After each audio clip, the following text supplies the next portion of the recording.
شروع کرتا ہوں اللہ کے نام سے جو بڑا مہربان نہایت رحم والا ہے۔ اور وہ کہتے ہیں کہ جو چیز ان مویشیوں کے پیٹ میں ہے وہ ہمارے مردوں کے لیے خالص ہے اور ہمارے عورتوں پر حرام ہے، اگر وہ مردہ ہیں تو ان میں سب برابر ہیں۔ ابھی اللہ ان کو ان کی غلط بیانی کی سزا دیے دیتا ہے، بلا شبہ وہ حکمت والا ہے اور وہ بڑا علم والا ہے۔ واقعی خرابی میں پڑ گئے وہ لوگ جنہوں نے اپنی اولاد کو محض برائے حماقت بلا کسی سند کے قتل کر ڈالا۔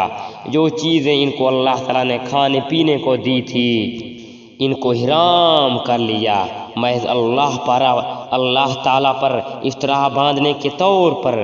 بے شک یہ لوگ گمراہی میں پڑ گئے اور کبھی راہ راست پر چلنے والے نہیں ہوئے۔ اور وہی ہے جس نے باغات پیدا کیے، وہ بھی چوٹیوں پر چڑھائے جاتے ہیں اور وہ بھی چوٹیوں پر نہیں چڑھائے جاتے۔ کھجور کے درخت اور کھیتی جن میں کھانے کی چیزیں مختلف طور کی ہوتی ہیں، اور زیتون اور انار جو باہم ایک دوسرے کے مشابہ ہوتے ہیں اور ایک دوسرے کے مشابہ نہیں بھی ہوتے، ان سب کے پھلوں میں سے کھاؤ جب وہ نکل آئیں، اور اس میں جو حق واجب ہے وہ اس کے کاٹنے کے دن دے دیا کرو، اور حد سے مت گزرو، یقیناً وہ حد سے گزرنے والوں کو ناپسند کرتا ہے۔ اور مویشی میں اونچے قد کے اور چھوٹے قد کے جو کچھ اللہ نے تم کو دیا ہے کھاؤ، شیطان کے قدم پہ قدم مت چلو، بلا شک وہ تمہارا کھلا دشمن ہے۔ پیدا کیے 8 نر و مادہ، یعنی بھیڑ میں 2 قسم اور بکری میں 2 قسم۔ آپ کہہ دیجئے کہ اللہ نے ان دونوں نروں کو حرام کیا یا دونوں مادوں کو، اور یا اس کو جس کو دونوں مادہ پیٹ میں لیے ہوئے ہیں، تو مجھ کو کسی دلیل سے تو بتاؤ اگر سچے ہو۔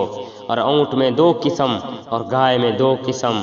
آپ کہیے کہ کیا اللہ تعالیٰ نے ان دونوں نروں کو حرام کیا یا دونوں مادہ کو، یا اس کو جس کو دونوں مادہ پیٹ میں لیے ہوئے ہیں؟ کیا تم حاضر تھے جس وقت اللہ تعالیٰ نے تم کو اس کا حکم دیا؟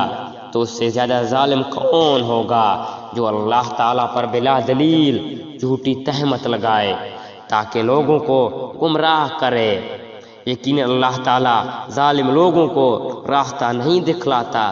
آپ کہہ دیجئے کہ جو کچھ احکام بذریعہ وحی میرے پاس آئے ان میں تو میں کوئی حرام نہیں پاتا کسی کھانے والے کے لیے جو اس کو کھائے، مگر یہ کہ وہ مردار ہو، یا کہ بہتا ہوا خون یا خنزیر کا ہو گوشت ہو، کیونکہ وہ بالکل ناپاک ہے، یا جو شرک کا ذریعہ ہو کہ غیر اللہ کے نامرد کر دیا گیا ہو۔ پھر جو شخص مجبور ہو جائے، بشرطیکہ کا یہ ہے نہ تو حالت لذت ہو اور نہ تجاوز کرنے والا ہو، تو واقعی آپ کا رب غفور الرحیم ہے۔